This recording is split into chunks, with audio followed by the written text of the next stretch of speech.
Hey Punchers, it's me, Hank, and welcome to another episode of Punch TV. This month we have stacked to the rafters boxes of tasty treats that can't be beat. That's right, tasty treats including Jody recommending a book that you should be reading this month. And Craig, he chats with his chum, his pal, his friend Taron Cochrane from CBC. Also on this episode, an interview that's been 30 years in the making. 30 years! Tony has been trying to get invited to Simon Hiatt's house, finally gets invited, gets to go into the basement to see the collection of baseball memorabilia down there. And I met Simon about 8, 9, 10 years ago, so I still got a few years before I get invited to his house, but looking forward to it. Also on this episode, I chat with Mike Fisher from Sask Expo Regina, which is coming up at the end of September, and Major Party goes on a vacay. He hops in a van and goes to the beach. All this and more on this episode of Punch TV. All right. Hello, faithful Punch viewers. It's summertime, and one of my favorite pastimes is to hang out on my porch and catch up on all the books and comics that I have been amassing over the last couple of months. Well, today I have one that is extra special that I want to share with you. It is the brainchild of Scott Snyder and Tula Lotay, and it is Barnstormers.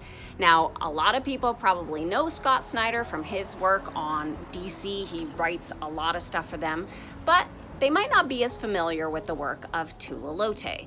She is an incredible artist. I've been following her for years. I collect as much of her stuff as I can possibly get my hands on, and I'm so excited because Barnstormers has just won an Eisner Award for Best Web Comic, and then Dark Horse has come along and printed copies, and it's going to be coming out over the next couple of months. So you can jump on board, get this book, and hopefully enjoy it as much as I am. Now, Tula Lotay is her nom de plume, but her real name is Lisa Wood, and she's from England, and she is the creator of Thought Bubble. It's a huge Comic-Con, and it's exposed tons and tons of people, and for that she actually won an award with the Eisners, the Bob Clampett Humanitarian Award. So that's like pretty groovy. She stepped down as the head last year so she could spend more time with her family because she's got young kids. So she's passed the baton, but she started something that is really, really wonderful. And one of these days, hopefully, I'll get to go and experience it for myself. The rest of her work, she does a little bit of independent work, and she's done some stories in addition to the millions of covers that she's done. Her best known stuff is probably in 2014, she did a series called Supreme Blue Rose with Warren Ellis, which was really, really, really cool. And she also did Bodies with Cy Spencer that same year. And then since then, she has done Briggsland, Rebels, and she also did a Kickstarter with Legion called Girl with No Name. That was actually very, very cool, kind of a Western thing.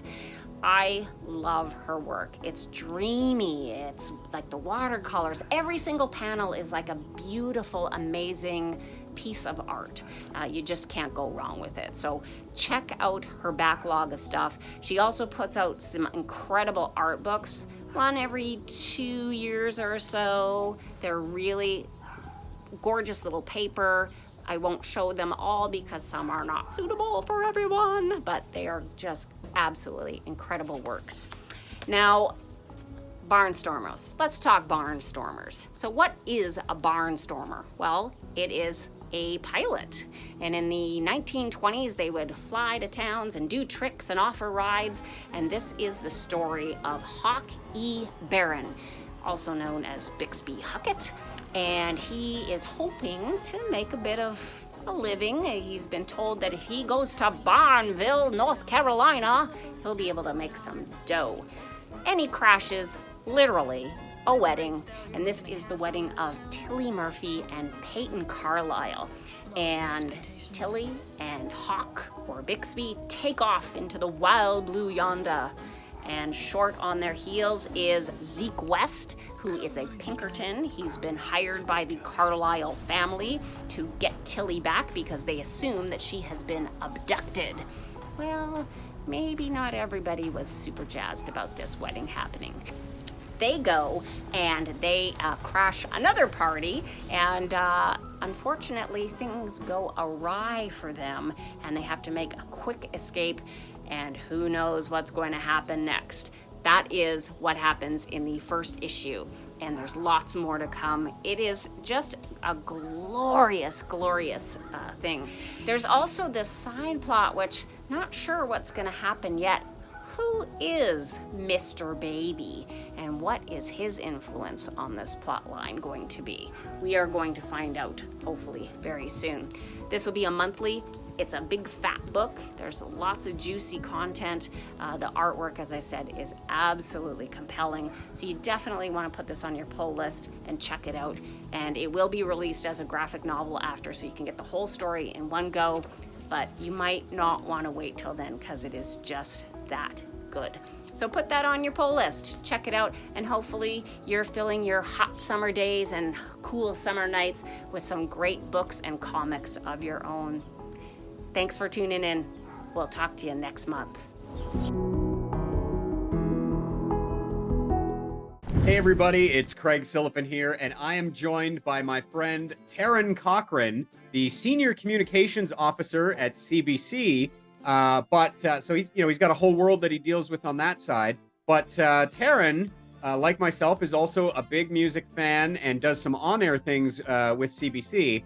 And so one of the things that caught my attention that he's doing lately is this thing called Local Music Minute. Obviously, I spent a lot of years writing about local music, and so Taron and I are sort of simpatico in our passion for these things. But Taron, first of all, hi. Hey, how's it going? Good to see you. Good, yeah, you too. Second of all, so what is Local Music Minute, and how did it come about? Well, recently CBC did some research and they determined that music played an important factor in garnering new audiences, and it was crucial to our success and growth over the years. And so I came up with this concept of the Local Music Project, which is basically an umbrella thing to house a bunch of initiatives, whether it be local music focused web stories, a means for local artists to get their music directly to us. Because a lot of times local musicians have a hard time determining who do I send my new song to, how do they get it, what happens to it, so kind of explaining that process. And then we did a liner notes video series, which is a sit-down interview series on video hosted by Peter Mills, where we actually sit down with local musicians in unique local locations. So we had Bell playing on the rooftop of the Hotel Sask. We just had Zochi, a Nigerian Afrobeat performer, in the oldest building in Regina, which is the RCMP chapel. We did Tova at the Hampton Hub, which is named after civil rights activist Fred Hampton. And then a Local Music Minute, which is basically, honestly, I was one day, like you, Craig, I've got a million local music random facts in my head, and they never really have anywhere to go.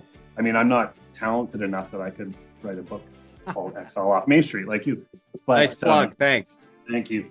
But I was writing notes, and I started coming up with this idea that I wanted to create a document of 100 local music random facts. And so I started populating it, and as I was writing it, Shauna Powers, host of Sask Weekend, walked by my desk, and I had said to her, hey, would you want to do a regular weekly segment where we just give me a couple minutes? I just want to tell you really unique, bizarre, and fun stories about local artists. And it's gone over really well, actually. We've gone on our first year just about now, and it's the success. I actually got a pen pal now that just sent me a letter from doing the segment. I've got really great feedback from people, and some of the stories I've been able to tell have been really incredible.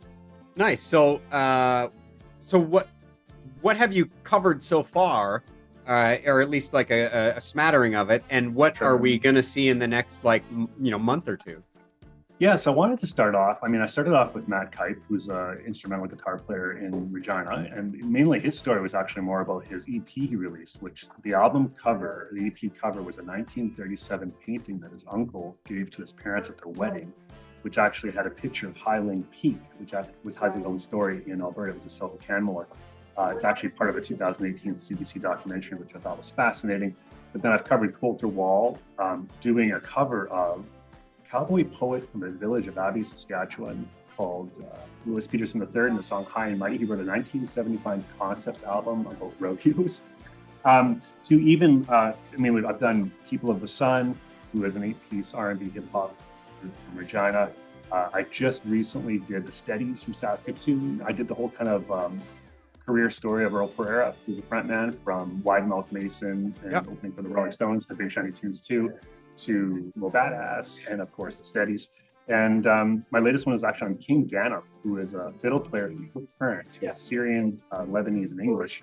And he became a huge popular icon in music in the early days across Canada on many CBC shows. And nobody really knew about him, or that he was from Swift Current, or that he started on radio when he was 13 years old. Right. So some of these are like current artists you could turn on CBC or find their, their Spotify or whatever. And some of these are like more historical even, and maybe still operating, but like have been around and maybe undersung. As well, I know you're based out of Regina, but like, as you've mentioned, a few like artists, this is like a provincial thing.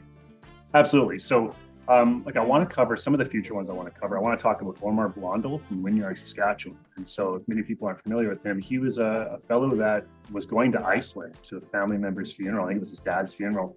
Stopped in Newfoundland because he ran out of money and he knew that the job. Ended up at the radio station while in a meeting with the program director of the station, recognized that there were some incredible songs in this songbook, like localized Newfoundland songs, and became a local Newfoundland folk music hero, which is bizarre.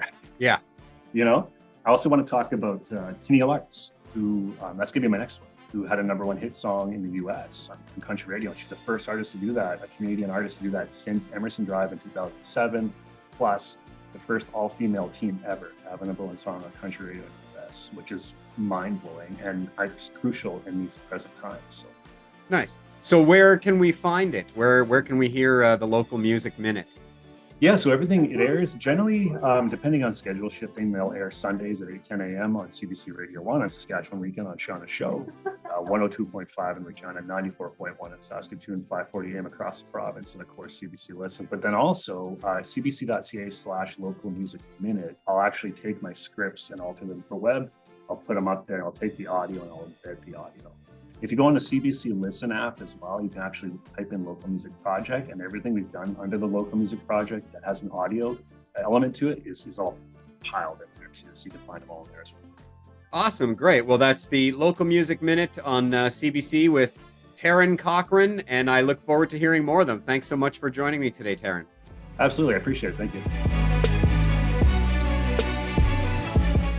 Punch TV is brought to you in part by Amazing Stories, providing Saskatoon with comics, games, toys, graphic novels, t-shirts, and more for over 22 years. Online at AmazingStoriesComics.com, in person on 8th Street in Saskatoon. Hey Punchers, it's me Hank, and I'm here with the one and only Mike Fisher, the owner, operator, head honcho, the guy that does all things for the Regina Expo, right? Yes, that's correct, sir. And or Sask Expo Regina. It's a little trickier to say, so I just shorten it. But because we're standing on Warman Road in front of the art wall, what do the kids on the streets call it? Like Sask Expo? Yeah, they call it Sask Expo. Or honestly, if you're really in the know, you just call it Expo. Expo.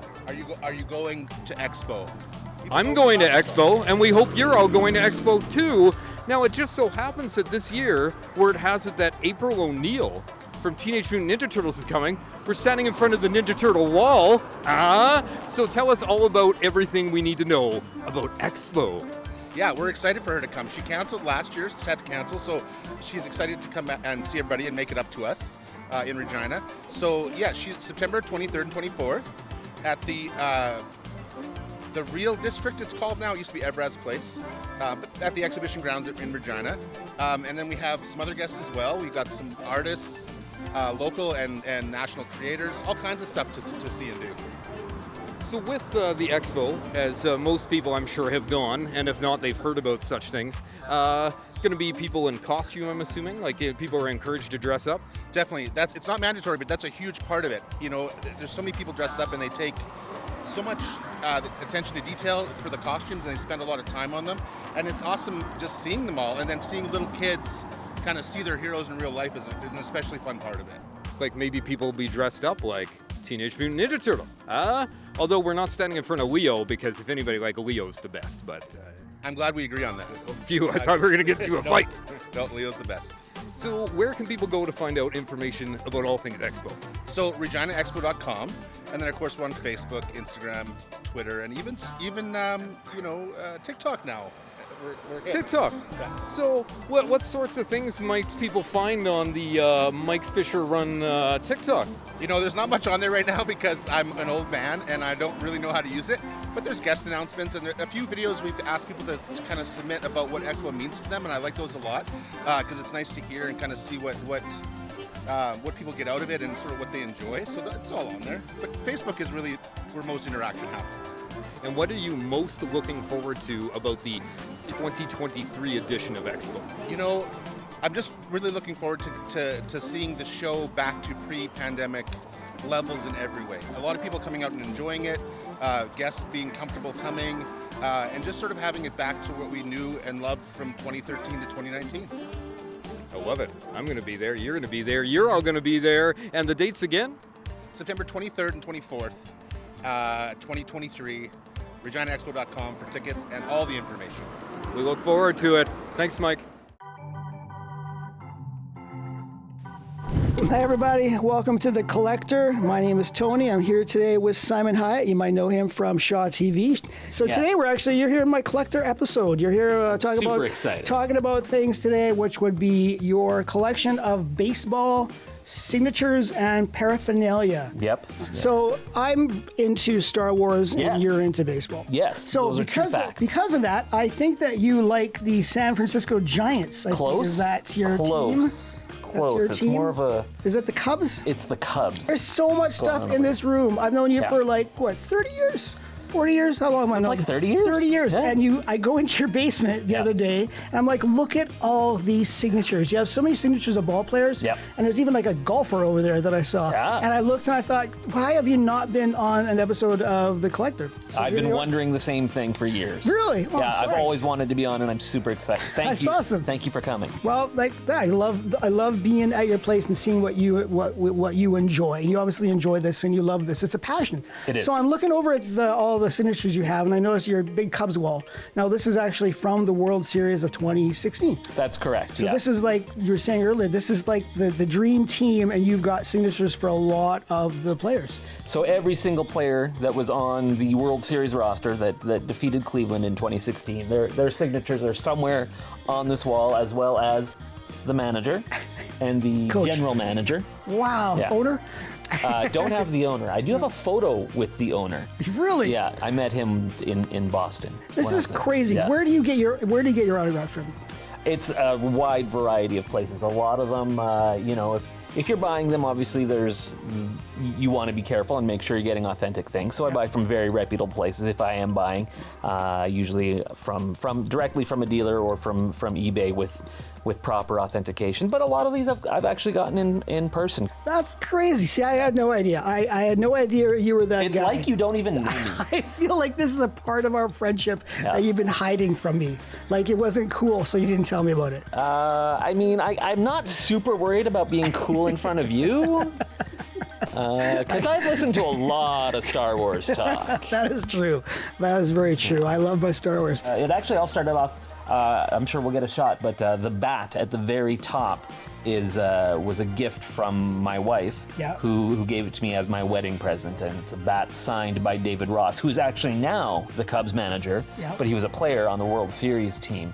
And when we bought this house a few years ago, I came down here into the basement and looked at this wall and saw this shelf and thought, oh, that shelf is where that bat is going to go on the stand that was built for it. And then it was just like, bing, and this entire wall is going to be the World Series wall. And from that point on, I set out to collect it all. And you had to build it. It's something, I discovered it as a kid. I became an autograph collector as a kid. Like, I fell in love with baseball and sort of, with that started collecting baseball cards because, of course, it was the 80s, and that's when baseball cards really took off. And so you learn about that, and it's like, oh, here's a way you can get autographs. And I thought, oh my God, that's pretty cool. That's awesome. And so, so a lot of this collection stems from that, a lot of ones that I actually got as a kid. So you are just like the guy that gets the autographs. You're like the lucky autograph guy. I am. Yeah. And also the job with Shaw, I gotta say.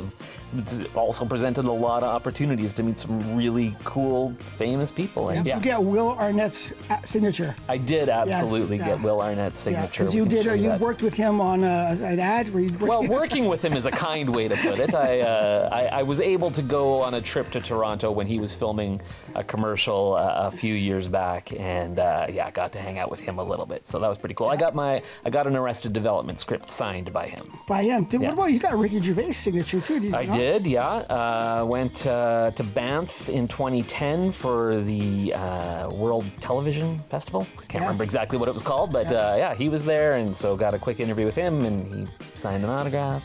Do you have Henry Winkler's autograph? I don't. Yeah. I know that's one where you. The Fonz. Yeah. Got the Fonz winner right here. All right, Simon, thank you very much for being on the show. I really appreciate seeing Tony. you. Yeah, thank you for bringing me into your basement and showing me all the cool things you have. You're always welcome here. Thank you.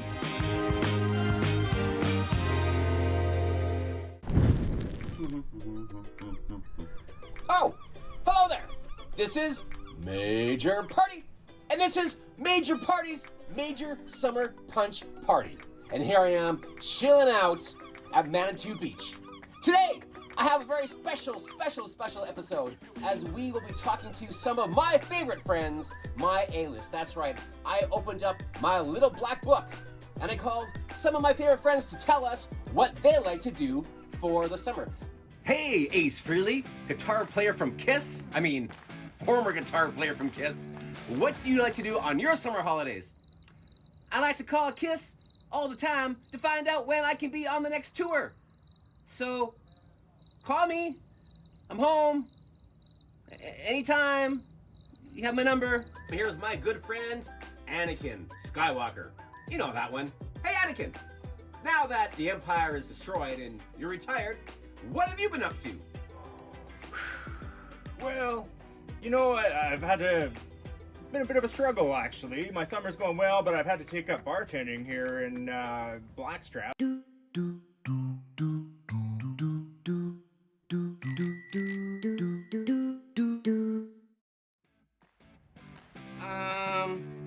I mostly ignore Ace Frehley's phone calls.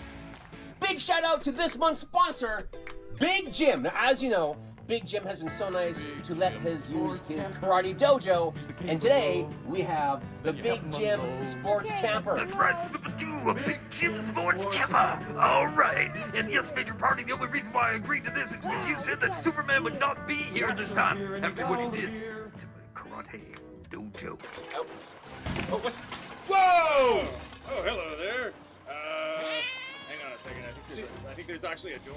Well, when I'm not making money off of everything I can merchandise and making products for Canadian Tire and coffins and trading cards and shoes and vodka, even though I don't drink, and buy my car and my bass and my speakers and my shoulder pads and my ponytail holders. And when I'm not doing that, I ignore Ace Frehley's phone calls.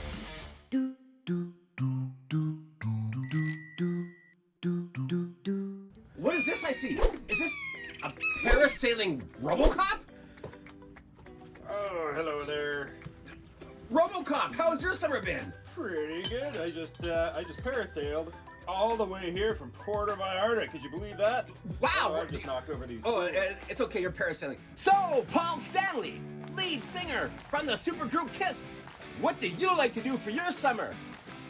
For my summer, I like to rock and roll all night and party every day.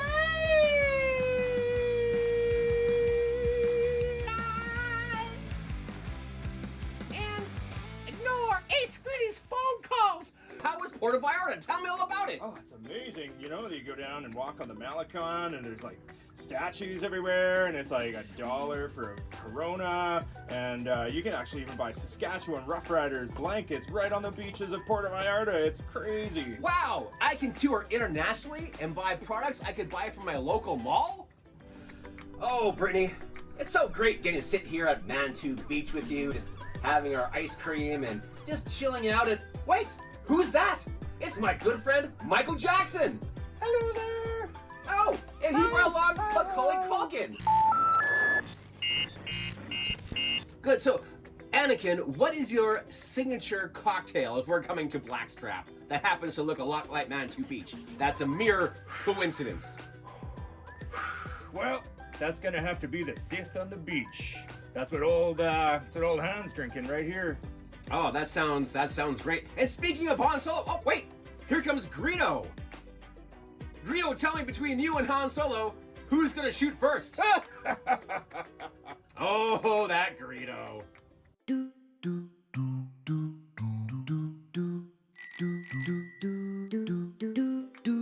Oh, hello there. This is Major Party, finishing up our Major Punch Summertime Party.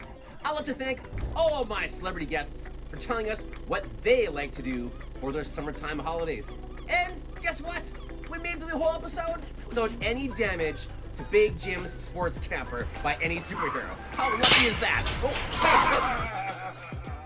No! I'll get you, Superman! This is Major Party, saying, why be minor when you can be a major? Never again. I was so surprised I dropped my ice cream cone. I have some guitars. Pretty cool. I still got the face makeup and the outfit. I haven't taken it off in like a decade. So,